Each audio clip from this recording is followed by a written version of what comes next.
School report is anything to go by. You know, he liked to get into a bit of trouble and a bit of mischief. And I think if you were in his company here in France in the war, you would have had a good time. After school, Billy became a clerk in a Belfast linen company. But by the time he was 19, he was on the Somme.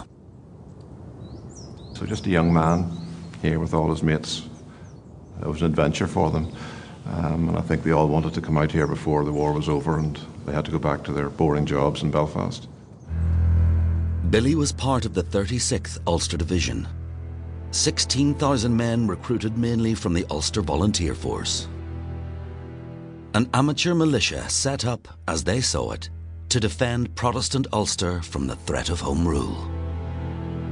If Home Rule was actually enacted by the government in Westminster, then the Unionist Party would set up a provisional government and it would take charge of the running of the 9 counties of the historic province of Ulster, and then the UVF was there essentially to provide the military muscle to back that government. UVF organisers hoped offering men to fight for the king would be seen as an act of supreme loyalty, in return for which plans for a Home Rule might be scrapped. But Billy was not a hardline UVF loyalist. He was originally a member of a very different organisation, the Young Citizen Volunteers. The YCVs was formed as a non-sectarian, non-political organisation. There's records of Protestants, Catholics, Jews, Quakers in the organisation. But the YCVs were small in number. And as recruitment in Ulster gathered pace, the organisation was rolled into the UVF. They were drawn into the UVF just before they become into the British Army, but they maintained that individuality within the Royal Irish Rifles because they were known as the 14th Battalion YCVs. In July 1916, all the men of the 36th Ulster Division were asked to make the same sacrifice as they lined up in the trenches of the Somme. Throughout that spring, Britain prepared for the big push. They sent men, artillery, ammunition, dug trenches, built defences, and established supply lines. The plan: hammer the German front line. Within a week, break through and begin the march to Berlin. By the 30th of June, 120,000 British troops occupied an offensive line 13 miles long. Gavin Hughes is a military historian.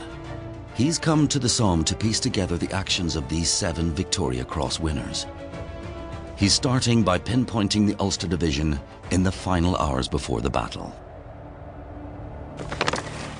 This is a copy of the battlefield map belonging to Major General Sir Oliver Nugent, commander of the 36th Ulster Division. As a historical document, this map is indispensable. We know exactly where our battalions are, we know where the enemy is, and when we correlate this with the landscape features that we've got, we can pretty much negotiate our way around the battlefields. The map shows Billy McFadyen's 14th Battalion was here, in Thiepval Wood, just part of the 36th Ulster Division's 3-mile sector of the front. At some points, less than 300 yards from the German trenches. Billy McFadyen could have looked out from Thiepval Wood and seen his enemy on this very ridge.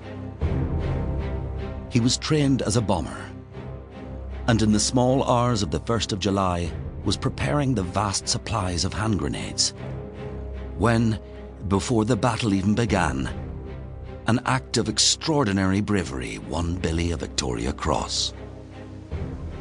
Just before 0 hour, the bombardiers of the 14th Royal Irish Rifles are priming the grenades for the assault.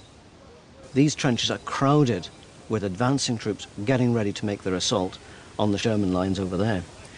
We don't know how it happened, but one of the boxes of grenades falls from the trench into the bottom, and 2 grenade pins fall out. Billy McFadyen, being a bomber, would know exactly what had happened. He would have either heard the strike.